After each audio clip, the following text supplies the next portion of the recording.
ज़ाहिर है तहरीक इंसाफ सदर मुमलिकत के साथ खड़ी है कि जब तक मखसूस नशिस्तों का फैसला नहीं हो जाता तब तक इजलास नहीं बुलाया जा सकता। सदर मुमलिकत ठीक कह रहे हैं, मगर इजलास 29 तारीख को बुला लिया गया है। इलेक्शन कमीशन ने आज भी नहीं फैसला किया मखसूस नशिस्तों पर, कल फिर इजलास है, कल नहीं भी करेगा तो 29 तारीख को इजलास होगा।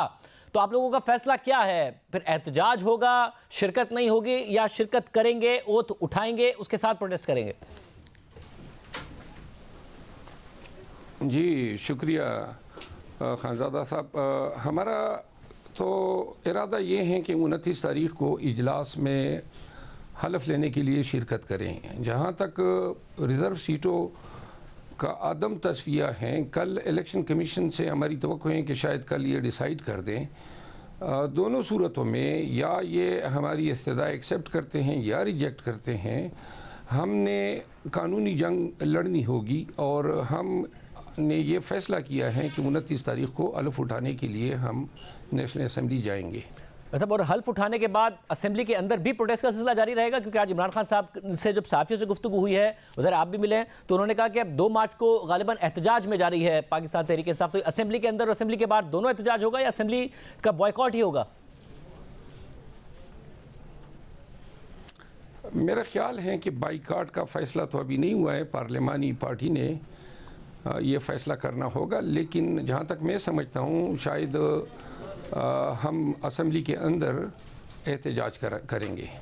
अच्छा, मुझे साथ में बताइएगा, उम्मीद आपको कितनी इलेक्शन कमीशन से? पिछले दिनों हमारे साथ सलमान अकरम राजा साहब मौजूद थे, जब फॉर्म 45 वाली बात हुई कि जी उसके तहत फैसला आना चाहिए, उन्होंने कहा मुझे उम्मीद बहुत कम है, सबूत हमारे पास सारे हैं, मगर जिस तरह चीज़ें चल रही हैं हमें बड़ी कम उम्मीद है कि कोई वक्त पर फैसला आ जाए और चीज़ें दुरुस्त हो जाएँ कानून के मुताबिक। इलेक्शन कमीशन से आप तवक्को कर रहे हैं कि आपको आपकी रिजर्व सीटें मिल जाएंगी? हमारी रत्ती बराबर तवक्को नहीं है। यानी कि जो अली जफर साहब ने आज भी कंटेस्ट किया, कल भी करेंगे, आपको लग रहा है आपकी सीटें किसी और को ही जा रही हैं, आपको नहीं मिलने जा रही? इलेक्शन कमीशन जो है इब्तिदा से हमारे साथ सवतीली माखा सलूक कर रही है और ये बहुत सारे केसेस में मैं इलेक्शन कमीशन में बेंचेस के सामने अपीयर हुआ और जो ये कसाई जुडिशल प्रोसीडिंग थी, इनमें भी हमें कोई फेयर ट्रीटमेंट नहीं दी जा रही है। जहां हमारे केसेस हैं वो ट्रिब्यूनल भेजे जा रहे हैं, जबकि PMLN के 2 हलकों पे रिकाउंटिंग के ज़रिए हमारे उम्मीदवारों को हातमी नताइज जारी होने के बावजूद और नोटिफिकेशन जारी होने के बावजूद हारवाया गया है।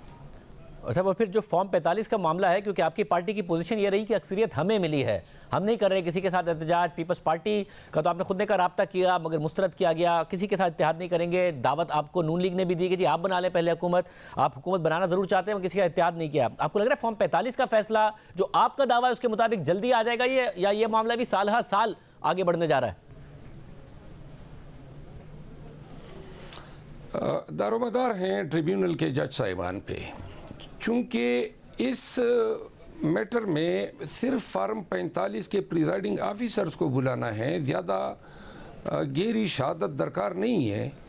तो अगर ट्रिब्यूनल के जज साहिबान मुनासिब समझें तो ये फ़ैसला हफ्तों में भी हो सकता है, महीने के अंदर भी हो सकता है, क्योंकि हमारा इस्तेदलाल है कि जो फार्म 45 एजेंट्स को दिए गए पोलिंग स्टेशन पे, उनकी तस्दीक के लिए उनके प्रिजाइडिंग ऑफिसर को बुलवा लें, तो प्रिजाइडिंग ऑफिसर अपना बयान दे देंगे कि आया जो फार्म 47 मुरतब हुए हैं वो उनके जारी करदा फार्म 45 की बुनियाद पे हुए हैं या जेली तौर पर मुरतब हुए हैं। सब तो इस केस में अब क्योंकि 29 तारीख को फिर इजलास होगा और अगले 3 से 4 दिन में एक नया वज़ीर आज़म आ जाएगा।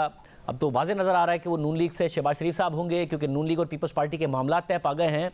आप एक्सपेक्ट कर रहे हैं कि कोई आसानियां होंगी या फिर तहरीक इंसाफ के लिए मजीद मुश्किल वक्त आने वाला है? हमारा मकसद शराकत इक़्तिदार कभी नहीं रहा है। जो जंग हम 2 सालों से लड़ रहे हैं वो काज है मुस्तकिल दायमी एक निज़ाम के ओवरहाल की। जिस निज़ाम में ये मुल्क जकड़ा हुआ है इससे निजात की ज़रूरत है, और जहाँ पे कानून की हुक्मरानी हो, जहाँ पे आज़ाद अदलिया हो, जहाँ पे अवाम के किसी हक़ पे बशमूल वोट के हक़ पे कोई डाका डाल ना सके, ये जो जिस तरीके से वोट के मैंडेट को चोरी किया गया है, मरियम नवाज़ अपनी सीट हार चुकी हैं, इसके बावजूद वो चीफ मिनिस्टर बनी हैं, तो लिहाजा इतने अरबों रुपए खर्च करने और इतने वसाइल का इस्तेमाल करने की ज़रूरत ही नहीं थी। हुक्म शाही से जो हैं वो उनको वज़ीर आला मुकर्रर कर देते। हम बेसिकली एक कास की जंग लड़ रहे हैं और अब दुश्वारियाँ हो, तकालीफ हो, इसके अब हम आदी होते चले गए हैं। तो मगर साहब आप क्योंकि खुद इलेक्शन जीत के आए हैं बरवा साहब, और जाहिर है जब इलेक्शन जीत कर आए हैं और इलेक्शन में नारा ये था कि इमरान खान साहब जेल में हैं, उनके केसेस ख़त्म करना, उनकी सज़ा ख़त्म करना, ये सब कुछ होगा, तो उसके लिए आपका अपना वोटर सपोर्टर और फिर ज़ाहिर आपने क्योंकि पंजाब में भी कैंपेन की, कराची में आके भी कैंपेन की, आप तो खुद ऑन ग्राउंड मौजूद थे, आपको लग रहा है वो इस बात से मुतमईन होगा कि आप लोगों के लिए निकले इलेक्शन के दिन और आप कहीं से भी आप लोगों ने इक़्तिदार में आने की कोशिश नहीं की, कोई रास्ता निकालने की कोशिश नहीं की, और मुमकिन तौर पर हो सकता है कि आप 5 साल के लिए अपोजिशन में हों और इमरान खान साहब एक लंबे अरसे के लिए जेल में रहें? ये रास्ता खुद खान साहब का चुना हुआ है। पीपल पार्टी के इक़्तिदार की शराकत की पेशकश को खान साहब ने ही रद्द किया है, और ख़ान साहब जो हैं वो समझते हैं कि इसके लिए वो हर किस्म की कुर्बानी मज़ीद देने को तैयार हैं। तो लिहाजा जब वो इस उम्र में डटे हुए हैं तो हमारा भी हौसला बड़ा है, और हम समझते हैं कि ये आधा तीतर आधा बटेर के बजाय वंस फॉर हाल ये डिसाइड हो कि या हुकूमत, रियासत, सियासत, जमहूर और दस्तूर ने कानून के मुताबिक चलना है, या फिर जिस तरह ये निज़ाम परवर्ट हो चुका है फिर इसी के तहत जो है निज़ाम चलेगा। हमारी डिटर्मिनेशन है कि हम अपने कास के असूल तक अपनी जद्दोजहद जारी रखेंगे। मतलब अगर इलेक्शन से पहले आपने देखा कि जब आपकी पार्टी ने प्रोटेस्ट कॉल दी तो लोग उस तरीके से बाहर नहीं आए थे, फटीग का शिकार थे, मगर जब आपने वोट की कॉल दी तो वोट देने लाखों लोग निकले और उन्होंने वोट दिया। तो आपको लग रहा है सड़कों पर आकर इतना बड़ा इम्पैक्ट आप डाल पाएंगे? एक एहतजाज, 2 एहतजाज, उसके बाद और ज़ाहिर एक रियासती क्रैकडाउन का भी आपको सामना है, उसमें उतने लोग निकलेंगे कि आप दबाव डाल सकें?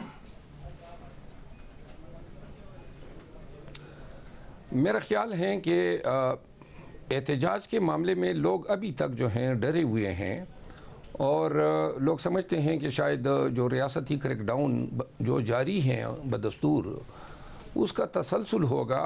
इस वजह से जो हैं लोग या आवाम इतनी भारी तादाद में नहीं निकल पाए हैं।